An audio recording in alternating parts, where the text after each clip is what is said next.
ኤርምያስና ጳስኮር።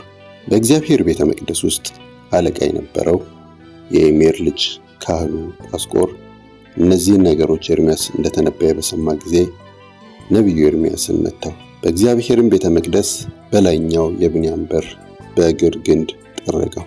በማግስቱም ጳስኮር ኤርምያስን ከተጠረቀበት ግንድ አወጣው።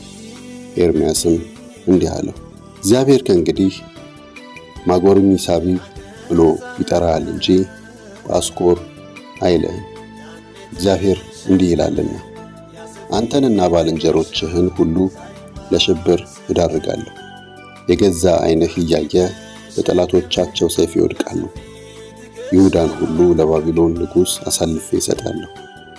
እርሱም ወደ ባቢሎን ያፈልሳቸዋል፣ በሰይፍም ይገድላቸዋል።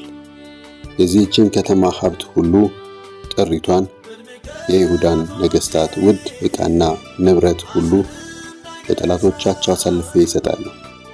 እነርሱም ዘርፈው ወደ ባቢሎን ይዘውት ይሄዳሉ።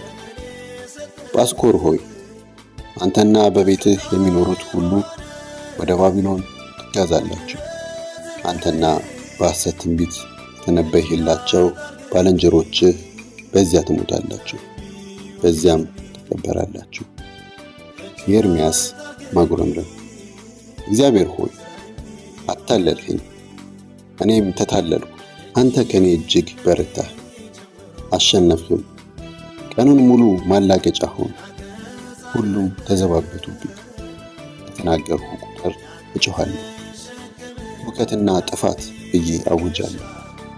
ስለዚህ የእግዚአብሔር ቃል ቀኑን ሙሉ ስድብና ነቀፋ አስከተለብኝ። ነገር ግን ከእንግዲህ የእርሱን ስም አላነሳም፣ በስሙም አልናገርም ብል ቃሉ በልቤ እንደ እሳት በአጥንቴም ውስጥ እንደ ረመጥ ሆነብኝ። አፍኜ መያዝ አቃተኝ፣ ጨርሶ መቋቋም አልቻልሁም። በየቦታው ሽብር አለ፣ አውግዙት እናውግዘው ብለው ብዙ ሲያንሾካሽኩ ሰማሁ። መውደቄን በመጠባበቅ ባልንጀሮቼ የነበሩ ሁሉ ይታለል ይሆናል፣ ከዚያም እናሸንፈዋለን እንበቀለዋለን ይላሉ። ነገር ግን እግዚአብሔር እንደ ኃያል ተዋጊ ከኔ ጋር ነው። ስለዚህ አሳዳጆቼ ይሰናከላሉ እንጂ አያሸንፉም፣ ክፉኛ ይዋረዳሉ እንጂ አይሳካላቸውም፣ ውርደታቸውም ከቶ አይረሳም። ጻድቁን የምትፈትን ልብንና አእምሮን የምትመረምር የሠራዊት ጌታ እግዚአብሔር ሆይ ጉዳይን ለአንተ አሳልፌ ሰጥቻለሁና ስትበቀላቸው ለማየት አብቀኝ። ለእግዚአብሔር ዘምሩ፣ ለእግዚአብሔር ምስጋናን አቅርቡ። የችግረኛውን ነፍስ ከክፉዎች እጅ ታድጓልና። የተወለድሁባት ዕለት የተረገመች ትሁን። እናቴ እኔን የወለደችባት ቀን አትባረክ። ወንድ ልጅ ተወልዷል ብሎ ለአባቴ ምስራች የነገረ ደስ ያሰኘውም ሰው የተረገመ ይሁን። ያ ሰው እግዚአብሔር ሳይራራ እንደገለበጣቸው ከተሞች ይሁን። በማለዳ ዋይታን በቀትርም የጦርነትን ውካታ ይስማ።